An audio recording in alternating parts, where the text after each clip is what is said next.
কোম্পানীটোত employ হোৱা security সুপাৰভাইজাৰ as a security সুপাৰভাইজাৰ প্ৰথমতে মই সেফ গাৰ্ডত সিকিউৰিটি সুপাৰভাইজাৰ কৰি 2 মাহ কৰিলোঁ 3 মাহৰ পিছত তেওঁলোকৰ কিবা অসুবিধাৰ কাৰণে ক'লে সুপাৰভাইজাৰ কম লাগে সেইকাৰণে আপুনি 2 মাহমান বহক মই ওলাই গ'লোঁ বাকীয়ে কাম কৰি আছে অক্টোবৰৰ 12 তাৰিখৰ পৰা আকৌ মই ৰিটাৰ্ণ হৈছোঁ গজৰাজ এজেঞ্চিৰ হৈ তেতিয়াৰ পৰা এতিয়ালৈ মই ইয়াতে এমপ্লয় হৈ আছোঁ এতিয়ালৈ মই যি পৰিৱেশ দেখা পাইছোঁ আগতে এইবিলাকত কোনো ধৰণৰ বাউণ্ডাৰী নাছিল আমাৰ ল'ৰাখিনিয়ে খুব কষ্ট কৰি পেলাই ইয়াতে ৰক্ষণাবেক্ষণ দি আছে কিন্তু এতিয়া বাউণ্ডাৰী 50% বাউণ্ডাৰী হৈছে হোৱাৰ পিছত বহিৰাগত মেক কোম্পানী বুলি পেলাই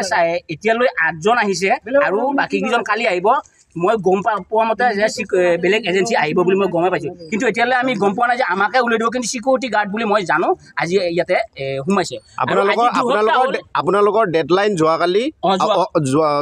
অহাকালিলৈকে আছে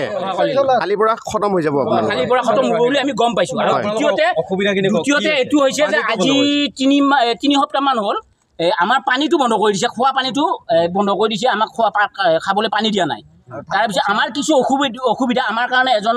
অফিচাৰ ৰাখিছে IPS অফিচাৰ তেওঁক আমি প্ৰত্যেকটো বস্তুৱে আমি ৰিপৰ্ট দিওঁ কিন্তু তেওঁ কোনো ধৰণৰ তাৰমানে ইয়াৰ অফিচাৰৰ নাম আমাৰ Mridul Dutta sir IPS officer Mridul আমাৰ আৰু প্ৰত্যেকটো প্ৰব্লেমৰ কথা কৈ আছিলে কি হৈছিলে কি পোষ্ট নাই মানে বৰষুণ দিলে পোষ্ট নাই ইয়াতে কোনো ধৰণৰ পোষ্ট নাই আমাৰ আৰু কি গৰু খেদব লগাই আৰু গৰু খেদব লাগে সিকিউৰিটি কাম গৰু খেদা আৰু ইয়াতে আমি যিখিনি আমাৰ সমস্যা প্ৰত্যেকটো সমস্যা আমাৰ সিকিউৰিটি অফিচাৰ আৰু অফিচৰ মানুহক এইবিলাকক আমি প্ৰত্যেকটো আমি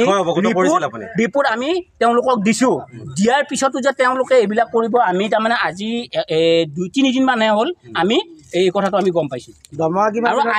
আজি দৰমহাটো দি আছে গজৰাজ এইটো আমাৰ এজেঞ্চি গজৰাজ